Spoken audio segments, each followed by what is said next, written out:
Well, Jim, I'm going to be honest, it wasn't particularly pleasant viewing. It was a tough Dower side to come up against in Barrow. They're quite effective at what they do. What was it like to play in?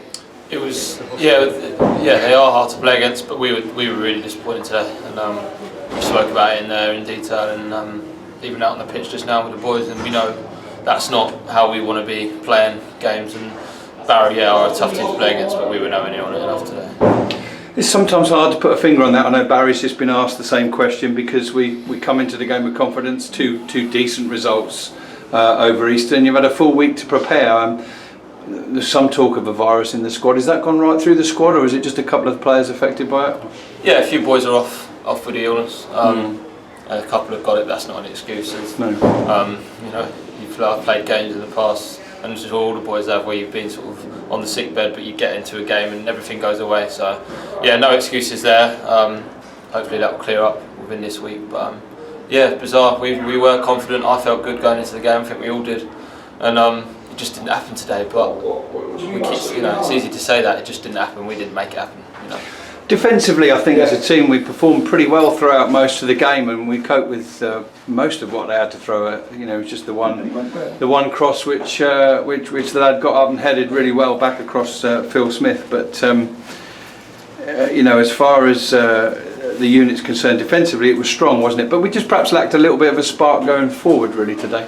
Yeah, we didn't pass the ball well enough. But I think slack is quite a good word to use really. We were all through the team. We were quite solid, but I think they didn't really test us. They were obviously coming away from home, were quite compact, and I think they were it was there for us to sort of go and grab the game and make something happen. But and I look at myself and how I could have done more, and I'm disappointed with our play today. So from a personal point of view, and as a team, we all are. We didn't go and make a difference to try and change and make a spark. You can't just wait for a spark. You've got to try and make one. We didn't. All right. Well, look, we'll move on from today. There's not a tremendous amount to talk about really, and we will talk about Grimsby to finish. But just in between times, it's been a different sort of couple of months from you. You were one of three players that have pretty much played in every game, and then not such a good run. I think a little knock, and then unlike some others, had to wait a little bit for your chance. What was that time like, and how has it been coming back into the side as part of a slightly different midfield formation? Can you talk us through both?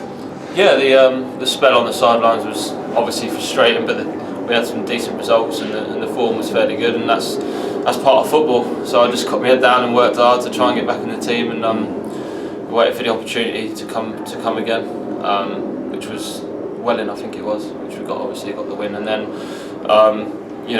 the few disappointing results in amongst that. We won't talk too much about those ones, but as we know, Chester and Eltram. But the recent form up until today with the three in there, so it's worked quite well. We went to Forest Green, and with the goals we conceded, we wanted to be more compact and solid, and with the three of us in there, it sort of worked, and there was actually opportunities to play as well, because you got you can get on a bit more as a midfielder in that three with Jake sitting behind. So it was enjoyable the last two games, and it worked. Today, not so much, and we've got to look at ourselves as to why, and go back to working hard this week Monday to go again Tuesday. It comes quick, which is always nice, because you want to go put that right. If we get an opportunity again to play, then be ready to go and put this performance today right. When what kind of different instructions, if any, do you get when you play as a three in the midfield there? I mean, is it kind of a given that you of the three has the most licence to get forward, or is it just a matter of if one of you goes, the other two make sure they're nice and tight? Yeah, pretty much that.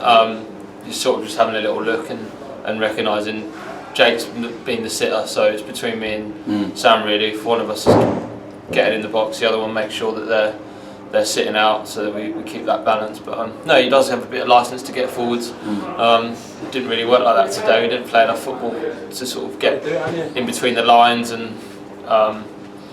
slack was a word for today. So it didn't quite happen today. It's difficult to put your finger on it sometimes, isn't it? And I've been a player myself for a number of years, albeit not at this level, and you might individually all kind of want it when you come into the game, but sometimes you just look around, it's not there. Now last week, without shadow of doubt, last Monday in the home match against Braintree, you could go across the team. You could literally look visually at everybody and think, yeah, he's having a good game. He's having a good game. He's having a good game. For a team to win a game of football match, you need a minimum of 8 of your 11 players really being on their game. And we were probably sort of half and half today, and it's not enough, is it? No, not even that probably. I think, the gaffer said in there, who can actually look at themselves today and think, put in a performance that's, worthy of. We felt 3 actually, probably Phil in goal was, made some good saves, and Omar was pretty outstanding at the back, and Jake possibly was the pick of the outfield players. So as you say, 3, 4, 5, it's not enough to win a football match, is it? Especially against a well-drilled unit like Braintree. But hey, Barrow, sorry. But we said we'd move on, so let's do that. Yeah. We'll talk about Grimsby. They're always going to be tough opposition. Big club, big expectations at the right end of the table, albeit probably pushing for a playoff place. And what are your thoughts on Grimsby?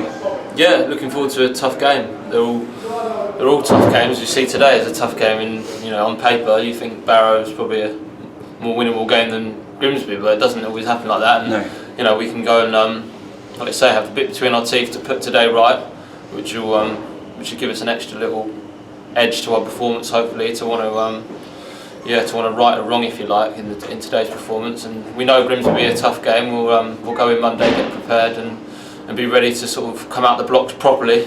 Like you say, sometimes it doesn't happen, and it's hard to put a finger on why today.